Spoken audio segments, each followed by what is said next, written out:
ব্যাচে যদি এইচএসসি পরীক্ষা বসার আগ মুহূর্ত পর্যন্ত আপনি ডিসিশনের কোনো পরিবর্তন না হয়, তাহলে আমি আমার এইচএসসি সার্টিফিকেটকে আমি আপনার মন্ত্রণালয়ে গিয়ে তুলে ফেলবো। কারণ আমার আজকে করোনার ক্লান্তি লগ্নে যদি আমি কিংবা আমার কোনো বন্ধু এত দাবি এত আন্দোলন করার পরেও যদি করোনা আক্রান্ত হয় এবং মারা যায়, সেটা দায়ভার কি আপনি নেবেন? আপনি যদি আসসালামু আলাইকুম, আমি এইচএসসি 25 ব্যাচের একজন শিক্ষার্থী। আমি আপনার সামনে কিছু কথা বলবো। যদি আপনার কথাগুলো যৌক্তিক মনে হয় তাহলে আপনি কথাগুলো আমলে নেবেন, না হলে আপনি কথাগুলো ইগনোর করবেন বা আমাদেরকে আপনার মতামতটা দিবেন, আমরা সেটা গ্রহণ করব।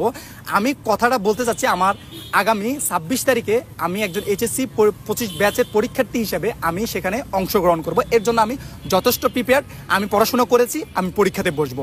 কিন্তু আজকে যখন আমার পরীক্ষার ক্লান্তি লগ্নে শিক্ষা মন্ত্রণালয় আমার উপর কিছু নিয়ম চাপিয়ে দিচ্ছে, আমি সেটাকেও আমি দার্তব্যে নিলাম না। তারা করোনার পূর্ব মুহূর্তে, যেখানে আগে বাংলাদেশের 74 দুর্ভিক্ষর পরে সবচেয়ে বেশি মহামারীতে মানুষ মারা গিয়েছে করোনা, এবং বৈশ্বিক একটি মহামারী এই করোনা, সেটা ভিন্ন রূপ ধারণ করে আমাদের মধ্যে ছড়িয়ে পড়তেছে, তখন আমাদের কিছু কথা বলতেই হয়। ফার্স্ট অফ অল হচ্ছে আমাদের শিক্ষা মন্ত্রণালয়ে আমরা কথা বলি। আমি যখন ফার্স্ট ইয়ার থেকে সেকেন্ড ইয়ারে উঠি, দেশে বিশাল ধরনের একটা আন্দোলন হয়, দেশে বন্যা হয়। সেই ক্ষেত্রে যখন আমরা আন্দোলনে অংশগ্রহণ করি, আমাদের বিশাল একটা সময় যায়, প্রায় 2 থেকে 3 মাস সময় চলে যায়। তারপরে আমরা যখন এই বন্যার ক্লান্তি লগ্নে আমরা যখন দেশকে সার্ভিস দিচ্ছিলাম, আমরা যখন দেশের ক্লান্তি লগ্নে এগিয়ে এসেছি, তখন আমার গভর্নমেন্ট আমাকে কি বলেছে, সাধুবাদ জানিয়েছে। যখন আমরা ট্রাফিক জ্যামে ট্রাফিক কন্ট্রোল করতেছিলাম, তখন আমাদেরকে গভর্নমেন্ট সাধুবাদ জানিয়েছে। গভর্নমেন্ট আমাদেরকে বলে না তোমরা পড়াশোনায় ফিরে যাও, গভর্নমেন্ট আমাদেরকে বলেছে তোমরা পড়াশোনায় ফিরে যাও। যেদিন আমাদেরকে গভর্নমেন্ট বলেছে তোমরা তোমাদের পাঠদানে ফিরে যাও, আমরা সেদিন পাঠদানে গিয়েছি। কিন্তু সেই সময়টা ছিল 6 মাসের বেশি সময় পরে গভর্নমেন্ট আমাদেরকে বলছে তোমরা পড়াশোনায় ফিরে যাও। আমি সেটাকেও বাদ দিলাম। আমার শিক্ষা মন্ত্রণালয়, আমার শিক্ষা প্রতিষ্ঠান যতটুকু আমাকে সার্ভিস দেওয়া, যতটুকু আমি উপযুক্ত করে গড়ে তোলার দরকার ছিল, ততটুকু আমাকে করতে পারেনি। তারপর আমি আমার ব্যক্তিগত উদ্যোগে আমি সেটা গ্রহণ করেছি যে না, আমাকেই আমার প্রস্তুতিটা নিতে হবে, এবং আমি সেই প্রস্তুতিটা নিয়েছি। আমার কোনো সমস্যা এই ক্ষেত্রে নেই। কিন্তু সমস্যাটা এখানে এসে দাঁড়ায় যখন পরীক্ষার কিছুদিন আগে আমি শুনতে পারি যে আমার সামনে 3 ফুট দূরত্ব থাকবে, পিছনে 3 ফুট দূরত্ব থাকবে, তারপর আমি পরীক্ষা দিব। যখন আমরা কথা শিক্ষা মন্ত্রণালয়কে জানাই, শিক্ষা অফিসার তার মন্ত্রণালয়ে বসে, তার অফিসে বলে যে তারা কি তাহলে দেখা দেখি করে পরীক্ষা দেওয়ার তাদের ইচ্ছা আছে। আমার কথা হচ্ছে যে স্যার, আপনি কি যখন ইন্টারমিডিয়েট পরীক্ষা দিয়েছিলেন, আপনি কি 3 ফিট দূরত্ব থেকে পরীক্ষা দিয়েছিলেন? আর সেটা কত মানসিক চাপে রাখে আপনার সন্তানকে আমার সাথে পরীক্ষা দিতে পাঠান, নাহলে আপনি আমার পাশের সিটে বসে পরীক্ষা দেন, আমি আপনার পরীক্ষা অংশগ্রহণ করব। সেটাও আমি বাদ দিচ্ছি।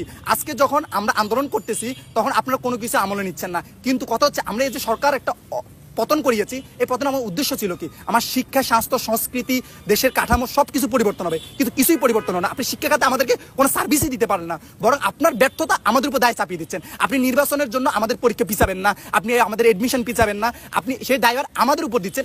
আপনি আমাদের উপর সহজ হচ্ছে না, বরঞ্চ আপনি আমাদের উপর কঠোর হচ্ছেন। সেই দায়ভারটা আপনার নেওয়া দরকার, সেটা আপনি আমাদের উপর চাপিয়ে দিচ্ছেন।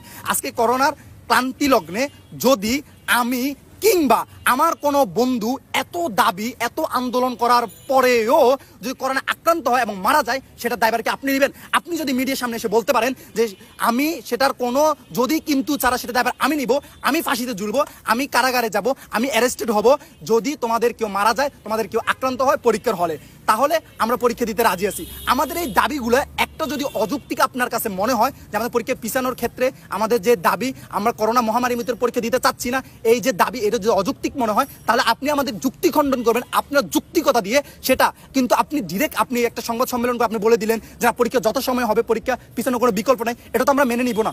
সুতরাং আগামীকালকে আমরা আমাদের শেষটা দেখে ছাড়বো, এবং আগামীকাল থেকে যদি এইচএসসি 25 ব্যাচে যদি এইচএসসি পরীক্ষা বসার আগ মুহূর্ত পর্যন্ত আপনার ডিসিশনের কোনো পরিবর্তন না হয়, তাহলে আমি আমার এইচএসসি সার্টিফিকেটকে আমি আপনার মন্ত্রণালয়ে গিয়ে তুলে ফেলবো। কারণ আমার শিক্ষা মন্ত্রণালয়ের সার্টিফিকেট আমার দরকার নেই। যে শিক্ষা মন্ত্রণালয় আমাকে সঠিকভাবে গাইডলাইন করতে পারতেছে না, যে শিক্ষা মন্ত্রণালয় তার ডিসিশন আমার উপর চাপিয়ে দিচ্ছে, আমি এই পরীক্ষা অংশগ্রহণ করব না, এবং আমার সাথে আমার বন্ধুরা এই পরীক্ষা অংশগ্রহণ করবে না। সুতরাং আগামীকালকে আমরা দেখে নিব শিক্ষা মন্ত্রণালয় কিভাবে তাদের এই অযৌক্তিক ডিসিশনের উপরে দৃঢ় থাকে।